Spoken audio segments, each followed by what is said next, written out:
Bonjour peuple de Dieu, na pamboli bino na pesi bino mote biskanyo so bozwami.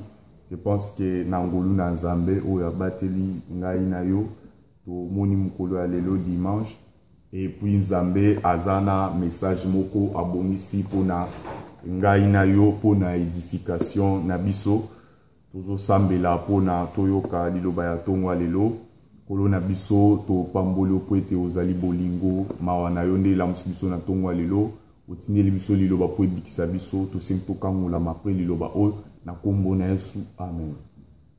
Thème na biso ya tongwa lelo tozana une exhortation matinale question ya ke Nzambe apesa biso force na tongwa lelo Nzambe azoyeba na ko exhorter biso po to yeba na kozwa makasi ndenge tolobaka mo mikolo nyonso. Une exhortation c'est le fait de donner la force à un frère dans le Christ, en Christ.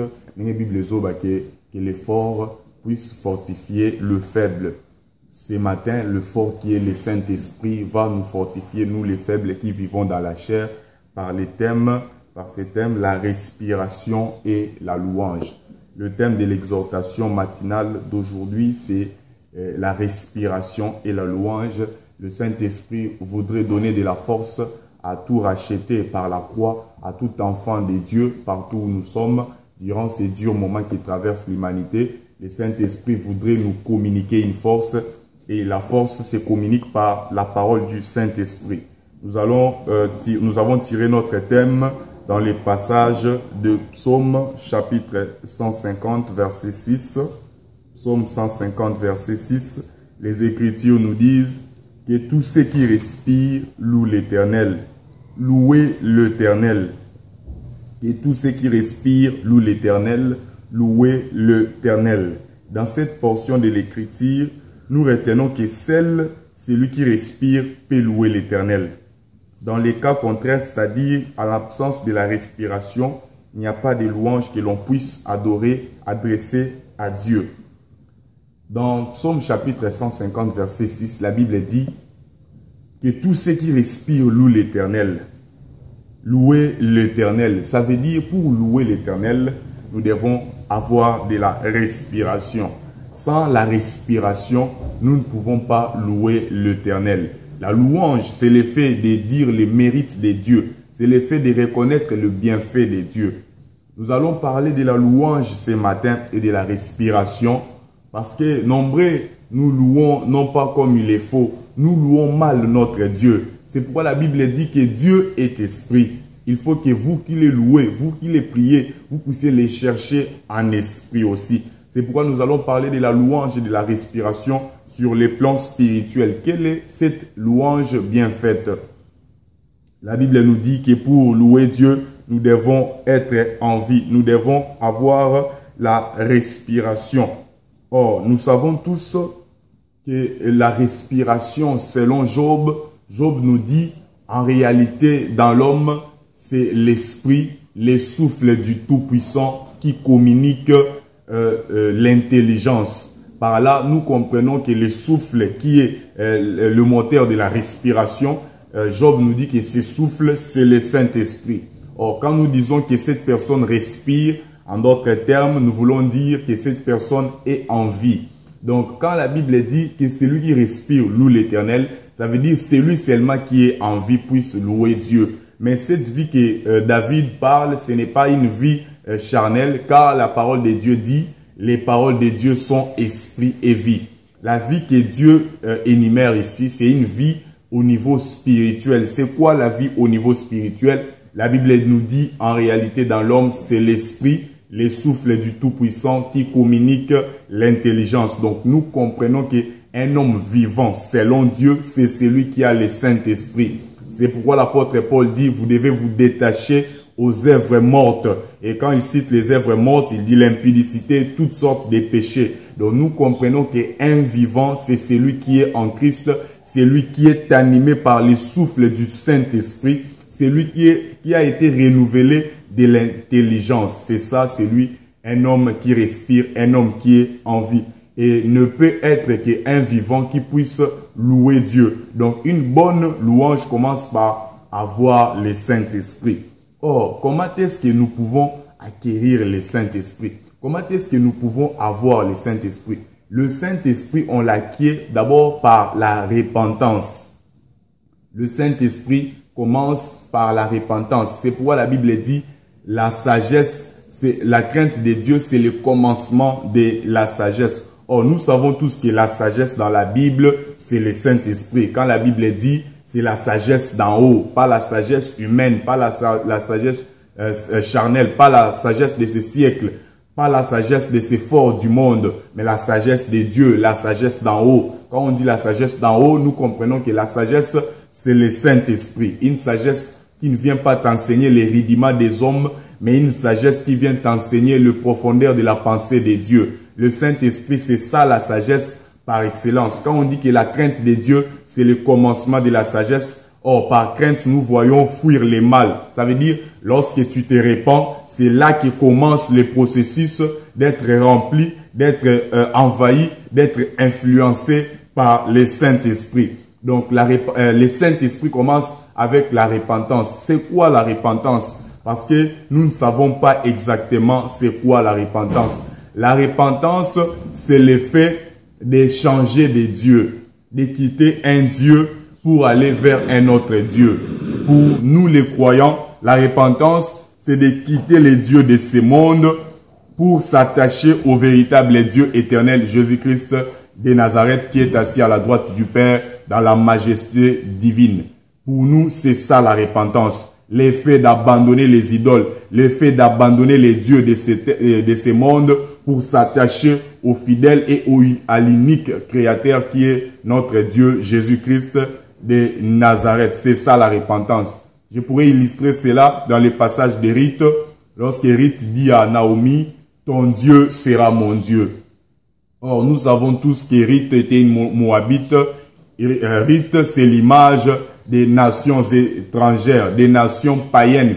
Ruth, c'est l'image de nous les païens. Ruth a dit à Naomi, ton Dieu sera mon Dieu. Or, n'oublions pas, gloire à toi, cher Saint-Esprit, que la véritable Naomi, c'est Jésus-Christ. Comment ça? Naomi quittait Israël, elle s'était réfugiée avec toute sa richesse à l'extérieur d'Israël. Et là-bas, elle a été rendue sèche. Elle s'appelait, lorsqu'elle a croisé toutes ces circonstances difficiles, elle s'est nommée Mara, veut dire l'Éternel m'a rendu amère, m'a rendu la vie amère, il y a de l'amertume dans mon cœur. Oh, la véritable Naomi qui a quitté Israël pour se réfugier chez les païens et pour devenir sèche, c'est Jésus-Christ qui a quitté le ciel. N'oublions pas que Israël, c'est l'image du ciel. C'est pourquoi la Bible dit, il y a une Jérusalem d'en haut. Donc nous comprenons que le ciel, c'est le véritable Israël. Les 12 tribus d'Israël ne parlent que de Jésus avec ses 12 disciples. Israël entier ne représente que le ciel. Naomi qui quitte Israël pour aller chez les païens, ça montre comment est-ce que Christ a quitté le ciel pour venir ici sur la terre. De même que lorsque Naomi arriva dans cette terre étrangère, elle a perdu tous ses biens. Ça montre comment est-ce que Christ a quitté le ciel pour venir sur la terre. Et étant sur la terre, Christ a perdu le Saint-Esprit qui était tout son bien. Parce que la Bible nous démontre que le Saint-Esprit, c'est lui la véritable richesse. De même que Naomi avait perdu toute sa richesse, de même que Christ avait perdu toute sa richesse sur la croix. C'est ainsi que l'apôtre Pierre vient arroser en disant, Christ s'est rendu pauvre, riche qu'il était, afin que par sa pauvreté, nous puissions devenir riches.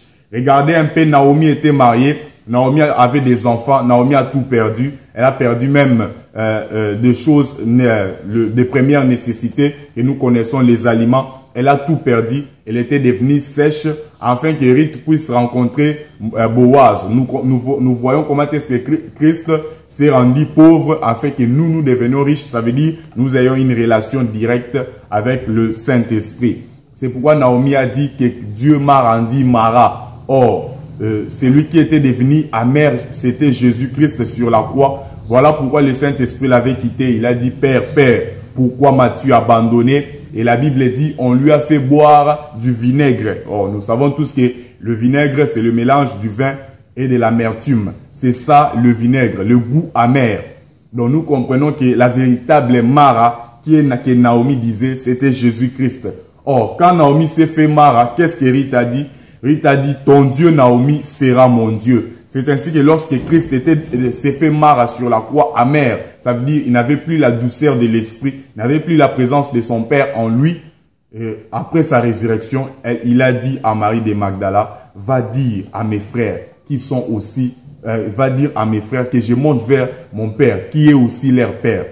Je monte vers mon Dieu qui est aussi leur Dieu. Donc nous comprenons que lorsque le passage que Ruth disait à Naomi, que ton Dieu devienne mon Dieu, prophétiser comment est-ce que l'œuvre de la croix sera pour nous un passage pour nous d'avoir un nouveau Dieu qui est le Dieu éternel. Et puis je pourrais ajouter sur cela que lorsque tu n'as pas encore tu n'as pas encore vécu une véritable repentance, lorsque tu ne t'es pas encore repenti sincèrement, le Saint-Esprit n'est pas encore en toi. Comment changer de Dieu? Lorsque je parle de Dieu, tout le monde voit une relation directe avec le diable. Non, ça peut être direct, ça peut être aussi indirect. Parce que la Bible dit, la résistance à l'Éternel n'est pas moins que l'idolâtrie.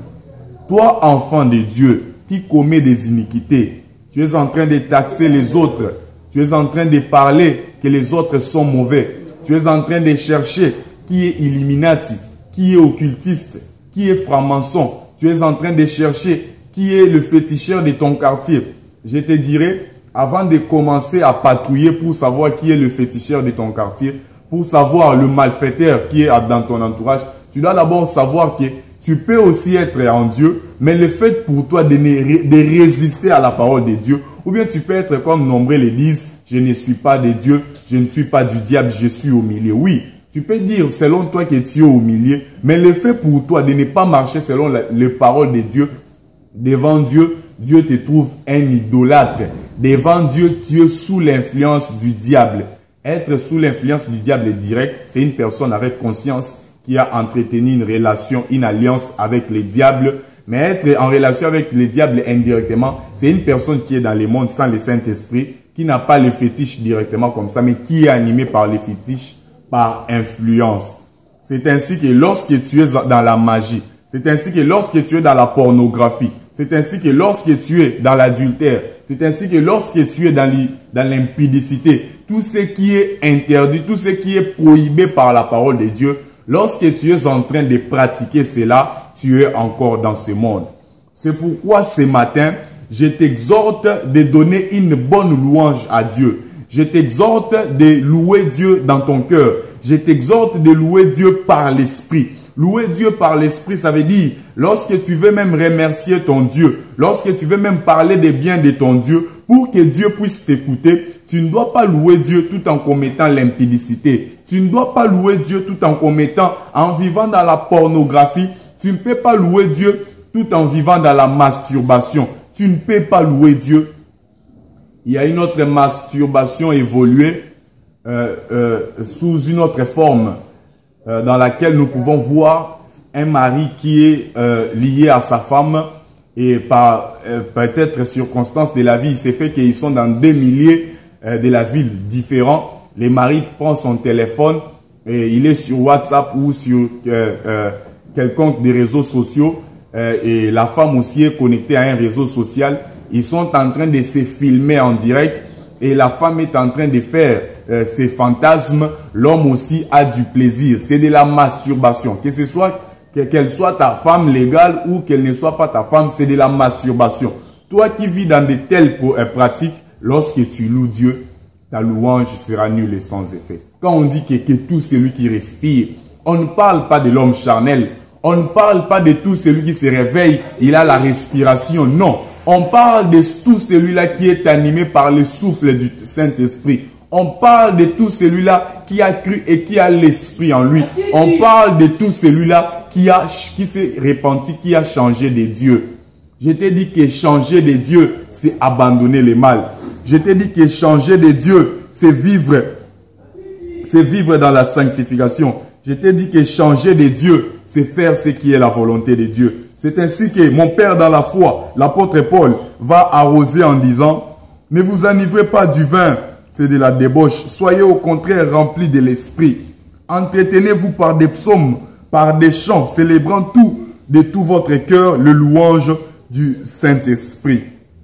C'est dans Éphésiens chapitre 5, verset 18 jusqu'au 19e.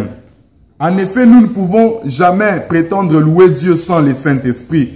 Au contraire, nous serons en train de faire du bruit inutile pour faire plaisir aux hommes et non à Christ. Car seul l'Esprit connaît la pensée de Dieu. Or, en parlant au Saint-Esprit, frère Paul nous montre comment la voie s'est passée par la repentance, bien évidemment. Changer de Dieu, changer de Dieu veut dire abandonner toutes sortes de mal. Voilà pourquoi, lorsque les enfants d'Israël, quand ils étaient dans la terre de Babylone, on leur a demandé de chanter des cantiques à Dieu. Ils ont dit, comment est-ce que nous pouvons louer Dieu sur une terre étrangère? La terre étrangère qui est Babylone, c'est notre chair. Car la terre, c'est la poussière. La chair, c'est la poussière. Ça veut dire, nous ne pouvons pas, de même que les enfants d'Israël ont dit, on ne peut pas louer Dieu dans Babylone, sur une terre étrangère, sur une chair étrangère. Nous ne pouvons pas louer Dieu dans la chair. Toute louange adressée à Dieu dans la chair est nulle et sans effet. Voilà pourquoi nous pouvons même constater quelque chose d'amer chez nos chantres, respectivement dans nos assemblées. Avant de louer Dieu, certains sont sous l'effet de l'alcool. Avant de louer Dieu, certains d'entre eux font des choses bizarres. Ils nous louent Dieu dans la chair. Voilà pourquoi, du fait que la chair bat son plein à l'église, il y a les enfants de Dieu qui disent que la musique mondaine est préférable à la musique de Dieu. Non, que ce soit tous ces artistes mondains, lorsqu'ils savent instrumenter leur musique, lorsqu'ils savent rendre agréable leur son, où nous voyons les synthétiseurs est parfaitement combiné à la guitare solo, nous voyons la guitare solo parfaitement combinée à la drum. Ce n'est pas la perfection physique, ce n'est pas la perfection que peut apercevoir l'oreille humaine, ce n'est pas que si l'oreille humaine plutôt juge que cette chose est parfaite et que Dieu dans les ciels juge que c'est parfait. Non, la Bible dit, ce qui est élevé au milieu des hommes est en horreur devant Dieu. Nos musiciens mondains ici, ils chantent, mais ce n'est pas une louange. Pourquoi? Parce qu'ils chantent dans la chair. Même s'il a cité le nom de Dieu, Dieu ne reçoit pas cette louange. Ce n'est pas que tout celui qui cite Dieu, Dieu peut recevoir sa louange. Que ce soit aussi toi un chrétien ou un fidèle, un chanteur, lorsque tu chantes, tu composes des mélodies au studio, ou bien tu veux chanter devant l'assemblée, mais tu sais que tu es un homme colérique, tu sais que tu n'as pas la tolérance en toi, tu sais que tu es un homme aîné, tu sais que tu es un homme rancunier, tu sais que la rancœur, c'est ça ta caractéristique. Cette louange que tu fais est nulle et sans effet. Je vous exhorte, mes frères, avant de louer Dieu, nous devons ôter le mal en nous. La Bible dit, en Dieu, il n'y a pas exception de personne. Dieu n'est pas un homme complaisant. Dieu n'écoute pas les louanges par pitié. C'est pourquoi Christ, devant cette femme cananéenne, il a dit à cette femme, vous adorez celui que vous ne connaissez pas. Par dire vous adorez celui que vous ne connaissez pas, nous pouvons comprendre humblement que la louange ou l'adoration que cette femme cananéenne adressait à Dieu, c'était nul et sans effet. Si nous essayons de voir la vie de cette femme cananéenne, elle était divorcée à maintes fois. Elle était mariée une fois à un mari. Le mari est mort, elle s'est mariée plus de 6 fois et puis elle a eu un 7e mari. Or, la Bible nous interdit les divorces.